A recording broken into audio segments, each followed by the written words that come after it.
신앙 고백하시겠습니다. 나는 전능하신 하나님 아버지 천지의 창조주를 믿습니다. 나는 그의 유일하신 아들 우리 주 예수 그리스도를 믿습니다. 그는 성령으로 잉태되어 동정녀 마리아에게서 나시고 본디오 빌라도에게 고난을 받아 십자가에 못 박혀 죽으시고 장사된 지 사흘 만에 죽은 자 가운데서 다시 살아나셨으며 하늘에 오르시어 전능하신 아버지 하나님 우편에 앉아 계시다가 거기로부터 살아 있는 자와 죽은 자를 심판하러 오십니다. 나는 성령을 믿으며 거룩한 공교회와 성도의 교제와 죄를 용서받는 것과 몸의 부활과 영생을 믿습니다. 아멘. 오늘 선포되어질 하나님의 말씀은 여호수아 4장 1절에서 9절 말씀입니다.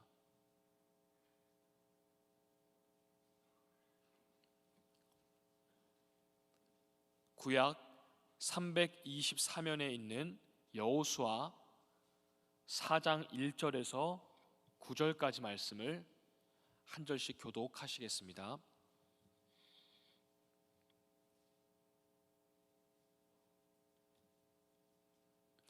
그 모든 백성이 요단을 건너가기를 마침에 여호와께서 여호수아에게 말씀하여 이르시되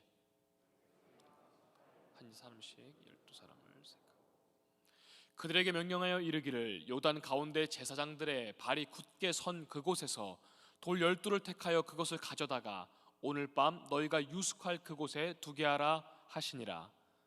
여호수아가 이스라엘 자손 중에서 각 지파에 한 사람씩 준비한 그 12사람을 불러 그들에게 이르되 요단 가운데로 들어가 너희 하나님 여호와의 궤 앞으로 가서 이스라엘 자손들의 지파수대로 각기 돌 한 개씩 가져다가 어깨에 매라. 이것이 너희 중에 표징이 되리라. 후일에 너희의 자손들이 물어 이르되 이 돌들은 무슨 뜻이냐 하거든 그들에게 이르기를 요단 물이 여호와의 언약궤 앞에서 끊어졌나니 곧 언약궤가 요단을 건널 때에 요단 물이 끊어졌으므로 이 돌들이 이스라엘 자손에게 영원히 기념이 되리라 하라 하니라. 이스라엘 자손들이 여호수아가 명령한 대로 행하되 여호와께서 여호수아에게 이르신 대로 이스라엘 자손들의 지파의 수를 따라 요단 가운데서 돌 12를 택하여 자기들이 유숙할 곳으로 가져다가 거기에 두었다. 같이요. 여호수아가 또 요단 가운데 곧 언약궤를 맨 제사장들의 발이 선 곳에 돌 12를 세웠더니 오늘까지 거기에 있더라. 아멘. 우리 앞뒤 좌우 계신 분들과 이렇게 인사 나누겠습니다. 부활하신 주님이 함께 하십니다. 인사 나누겠습니다. 부활하신 주님이 우리와 함께 계십니다.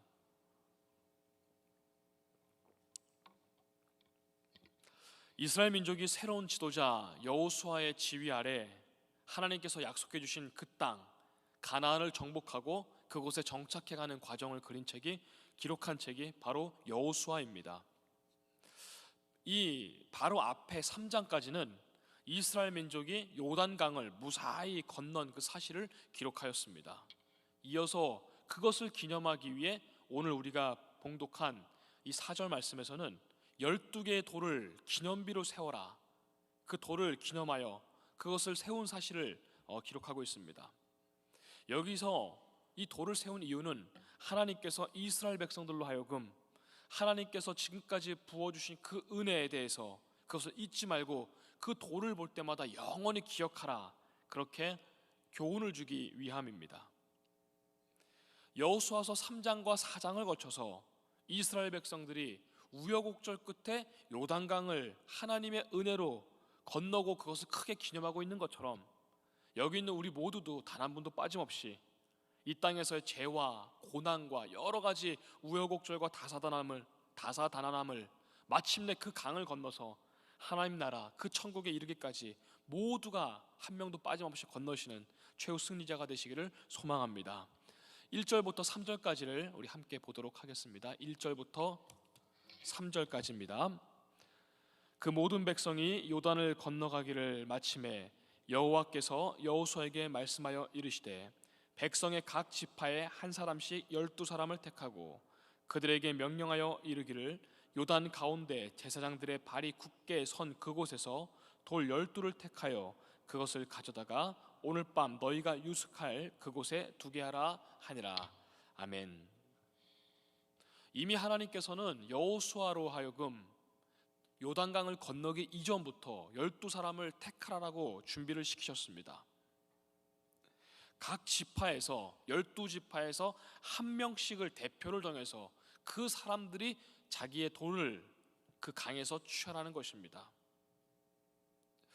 그런 생각을 해보았습니다. 굳이 어떻게 보면 번거로울 수도 있는 일인데, 자, 너희 앞에 있는 사람들이 12개를 택하라, 이것이 아니라 각 지파에 전달해서 대표자를 선택해서 그 사람들이 직접 들어가 돌을 굳이 하나하나씩 대표를 정한 이유, 이것은 이스라엘 연구를, 저도 이게 왜 그럴까, 굳이 왜 이런 이유가 있을까라는, 근데 공통적으로 이렇게 연구자들은 증언하고 있습니다.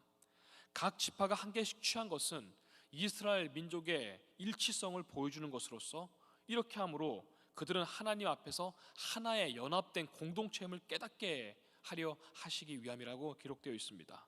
그리고 이것이 훗날 이것이 분열을 막을 수 있는, 방지할 수 있는 좋은 도움이 될 수 있는 역할을 하고 있다라고 기록이 되어 있습니다. 이것은 하나님께서 하시는 그 거룩한 사역 가운데 누구도 빠짐없이 이스라엘 백성 남녀노소 모두가 중요한 일꾼이며 하나도 빠짐없이 동참하라는 의미를 한마디로 담고 있는 것입니다. 그래서 이 1절부터 3절까지 말씀을 우리에게 적용해 보면 어떻게 될까요? 교회 안에서는 어느 누구도 소외되거나 어느 누구도 무시되어서는 안 된다는 것입니다. 막 교회에 등록한 새가족들도 마찬가지고, 우리의 젊은이들인, 우리의 소망인 우리의 청년들과 청소년들과 그리고 어린 아이들의 그들의 의견 하나도 참으로 귀한 것 아니겠습니까? 오늘 이스라엘 백성들의 한 명도 빠짐없이 그 모든 일에 동참하게 만든 것처럼 우리 교회 안에가 오늘날 이것이 바로 하나님의 일에 동참하며 서로가 서로를 끌어주며 또 때로는 밀어주며, 이것이 아름다운 신앙 공동체요, 우리가 추구하고 있는 바람직한 가족 공동체의 모습이 바로 이것일 것입니다. 예수님께서 바로 소외하거나 잃은 자를, 소외되거나 잃은 자를 먼저 찾아오신 분이 바로 예수님이시며, 잃어버린 양 한 마리를 위해서 밤새도록 찾아 헤매신 분이 또한 우리 목자 되신 주님이시기 때문입니다. 그리고 주님이 말씀하셨죠. 너희도 이와 같이 하라. 특히 요즘 코로나 오래 이렇게 지속되고 있는 이 가운데 혹시 배려되거나 혹시 이 상황 속에서 보살핌의 영역에서 소외되거나 또 사각지대로 가 있으신 성도가 있다면, 그림자처럼 지내고 계신 성도가 있는지 우리는 한번 우리 주변을 잘 살펴보아야 될 것입니다. 교회는 모든 성도들이 기도와 함께 참여로 어우러졌던 초대 예루살렘 교회 같이 건강하게 그리고 바람직하게 성장하는 것이 바로 하나님의 우리를 향한 뜻이기 때문입니다. 6절 7절 말씀을 우리 함께 보도록 하겠습니다. 제가 봉독하겠습니다. 이것이 너희 중에 표징이 되리라. 후일에 너희의 자손들이 물어 이르되 이 돌들은 무슨 뜻이냐거든. 그들에게 이르기를 요단물이 여호와의 언약궤 앞에서 끊어졌나니 곧 언약궤가 요단을 건널 때에 요단물이 끊어졌으므로 이 돌들이 이스라엘 자손에게 영원히 기념이 되리라 하라 하니라. 아멘. 이렇게 해서 요단을 건넌 다음에 12개의 큰 돌을 세우고 이것이 역사적인 표징이 될 것이다, 증거가 될 것이다, 기념비가 될 것이다 라고 말하고 있습니다. 오늘날에도 이런 모습들은, 기념비나 어떤 기념물을 선택하고 세우는 것은 오늘날 우리 주변에도 아주 쉽게 찾아볼 수가 있습니다. 우리 교회에도 이렇게 나가자마자 기념비를 볼 수가 있습니다. 머릿돌을 볼 수가 있습니다. 저 큰 입구에는 임마누엘이라고 새겨진 큰 기념석이 있습니다. 이처럼 큰 사건이나 또 어떤 건축물, 그리고 개인적인 사건들 앞에서 작게는 가정 안에서도 크고 작은 기념물들을 우리는 어렵지 않게 찾을 수가 있습니다. 저에게도 무엇이 있을까, 저에게도 한번 찾아봤더니 여전히 저희 집에도 꽤 생각보다 많은 것들을 찾아볼 수 있었습니다. 부모님 댁에 가면 제가 처음 태어났을 때 저를 이렇게 감쌌던 베넷 저고리가 여전히 저도 가끔씩 보고요, 처음으로 제가 베고 잤던 정말 지금은 작은 베개, 그리고 양말, 이런 것들이 여전히 이렇게 상자 안에 부모님 댁에 가면 볼 수가 있습니다. 우리에게 오래된 가족 사진일 수도 있고요, 누군가에게 받은 잊지 못할 정말 작지만 소중한 선물들, 그리고 잊지 못할 장소를 다녀온 후에 그곳에서 가지고 오거나 또 사온 기념 선물, 이처럼 우리의 발자국 발자취를 담을 기념할 만한 것들이 우리에게도 다 있습니다.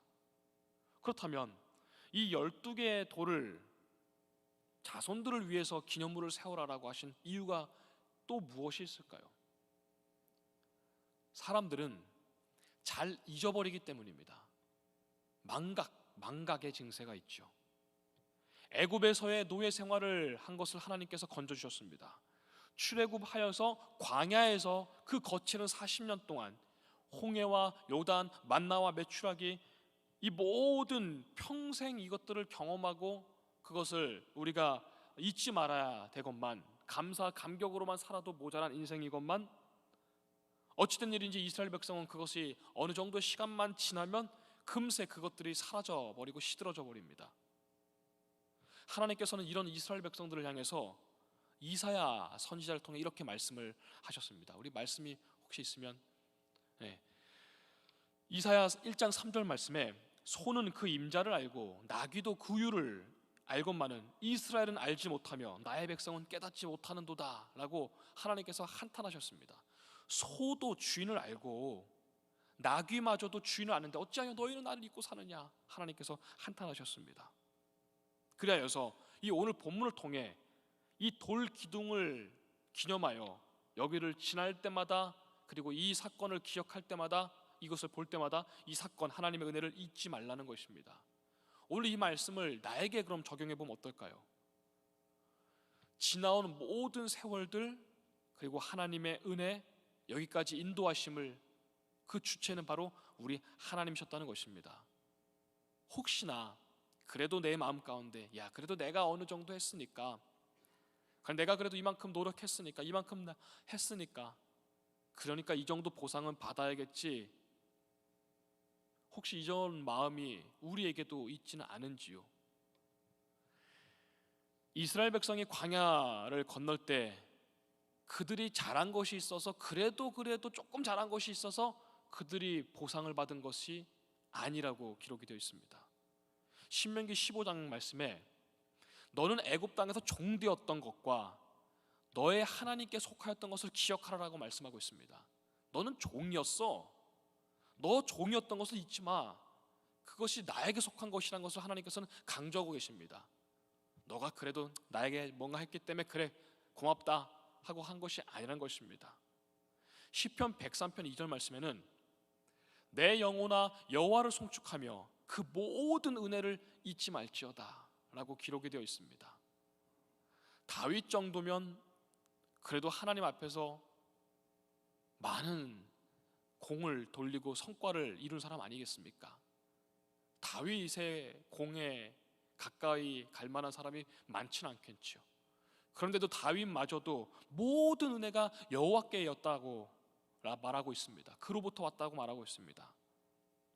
지금껏 우리의 인생을 돌아보며 고비마다, 때로는 구비마다 하나님께서 돌보시고 인도하시고 건져주시고 일으켜 세워주신 이 12개의 기념비와 같은 그 은혜를 우리에게도 있으니 잊지 마시고, 오늘도 어떻게 보면 내가 잘해서, 내가 밤새도록 내가 숨쉬고 싶어서 숨쉰 것이 아니라 하나님께서 다 돌보시고 살려주셔서 또 하루의 생명을, 이 거저주신 이 하루를 감사와 감격으로 사실 수 있는 저와 여러분 되기를 소망합니다.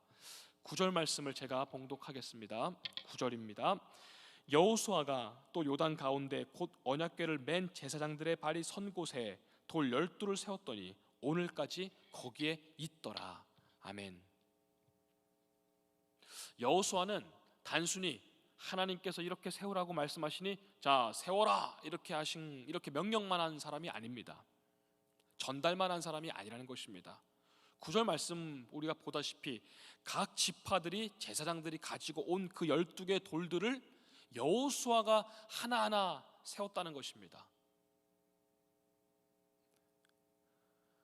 이스라엘 백성들은, 이스라엘 민족은 지도자 여호수아에 대해서 잘 알고 있습니다. 지금까지 광야 40년 동안 전임 지도자였던 모세의 손과 발이 되었고, 모든 전투 때마다 장군으로서 앞장서서 솔선수범하였고, 온갖 다사다난했던 그 모든 일들을 앞서서 솔선수범해서 믿음과 또 행동에 순종의 본이 되어 온 사람이 이미 검증된 지도자가 바로 여호수아인 것입니다. 이 여호수아의 삶이 다른 사람들, 이 백성들 수만 명의 수백만 명의 백성들로 하여금 물이 넘치는 요단강으로 들어가라라고 했을 때 누구도 주저하지 않고 그 들어갈 수 있도록 만든 것입니다. 여호수아의 삶 자체가 이 모든 과정을 지금 요단강 앞에서의 과정을 그리고 전투들을 만들고 있다는 것입니다. 이 사람이 믿지 못할 지도자라면 이것이 가능했을까요? 우리는 여기서 깨달을 수 있는 것이 믿음과 그리고 용기는 전염성이 있다는 것입니다. 좋은 영향력은, 선한 영향력은 전염성을 끼칠 수 있다는 것입니다. 어느 좋은 사람이, 믿음의 본이 되는 사람이 있었을 때 그 공동체가 더욱더 밝아지고 좋아지는 모습을 우리는 어렵지 않게 볼 수가 있습니다. 반대로 늘 불평하고 불만하고 의심하고 때로는 낭망하고 불신하는 것들도, 그런 것들도 전염성이 물론 있습니다. 그렇기 때문에 우리에게 중요한 것이 무엇이 있습니까? 어떤 사람을 가까이 하고 있는가? 어떤 사람의 이야기를 내가 잘 귀담아 듣고 있는가? 누구와 함께 하고 있느냐에 따라서 그 사람의 삶이 달라진다는 것입니다. 평생 사기꾼을 만나서 매번 사기를 당하는 사람들도 우리는 찾아볼 수 있습니다. 어떤 사람이 내 주변에 있느냐가 이렇게 중요한 것이죠. 우리에게 지금 이 말씀을 적용해 보고 있습니다. 주변을 우리가 이렇게 돌아보면, 나 자신도 알고 보면 비슷한 사람끼리 만나고 비슷한 사람끼리 친구가 되곤 합니다. 교회 안에서도 당연히 이것은 마찬가지로 똑같이 우리에게 적용이 됩니다. 서로에게 영향을 주고받기 때문에 어느 순간 비슷해지는 것입니다. 그래서 우리는 사람을 잘 만나야 되죠. 자녀들이 학교에서 친구를 얼마나 잘 만나야 되는지를 우리는 이미 우리 삶의 경험을 통해 우리는 잘 알고 있습니다. 선생님도 잘 만나야 되고, 직장에서 좋은 선후배를 잘 만나야 되고, 특히 연애를 할 때쯤에는 믿음의 동역자를 위해, 우리의 자녀들과 손주 손녀의 배우자를 위해, 그래서 우리가 기도해야 되는 것 아니겠습니까? 무엇보다 중요한 것, 교회 안에서의 좋은 지도자를 만나야 됩니다. 그리고 속해 선교회 부서 가운데 우리는 좋은 영향력을 서로 주고받을 수 있는 좋은 지도자를 만나야 됩니다. 오늘 우리가 이 새벽에 나오셨다라는 것은 그래도 교회 안에서의 나름대로의 우리가 크고 작은 직책들을 맡고 계신 지도자분들이 여기에 많이들 지금 모이셨습니다. 우리가 이처럼 신앙생활을 그래도 오래 하고 새벽에도 빠짐없이 나올 정도로 깊이 하시는 분이라면 아마 젊거나 또 어린 시절부터 나의 신앙을 잡아준 좋은 본보기가 되신 목사님이나 장로님이나 권사님이나 속장님이나 교회학교 선생님, 그 누군가 지금도 잊지 못할 그분이 나에게 좋은 영향력을 끼쳤기 때문에 내가 오늘날까지 이 자리에 있을 수 있는 것 아니겠습니까? 자, 그렇다면 중요한 것이 있습니다. 이제는 내가 어느새 그런 연륜이나 또 경륜의 위치가 된 지금, 나는 신앙적으로나 인간적으로나 내가 속한 그 공동체 안에서 본보기가 되고 있느냐를 나 스스로 한번 물어봐야 될 것입니다. 나는 누군가에게 좋은 영향을 끼치고 있는가? 그 어린 시절, 그 젊은 시절 그분이 나에게 좋은 영향을 끼쳐서 내가 여기까지 왔는데 지금 나는 그렇게 하고 있는가를 우리 한번 생각해 봐야 될 것입니다. 만약에 그렇지 않다라면, 무엇이 조금 잘못됐다라면 우리는 우리의 삶을 재정비해야 될 것입니다. 만약에 꼭 그렇게 되기를 바라는데 언젠가 누군가가 그래도 내가 그분 만난 것이 얼마나 감사한지, 내 인생에 그런 분을 만났어, 이런 얘기를 내가 들을 수 있다면 여러분, 성공한 인생 아니겠습니까?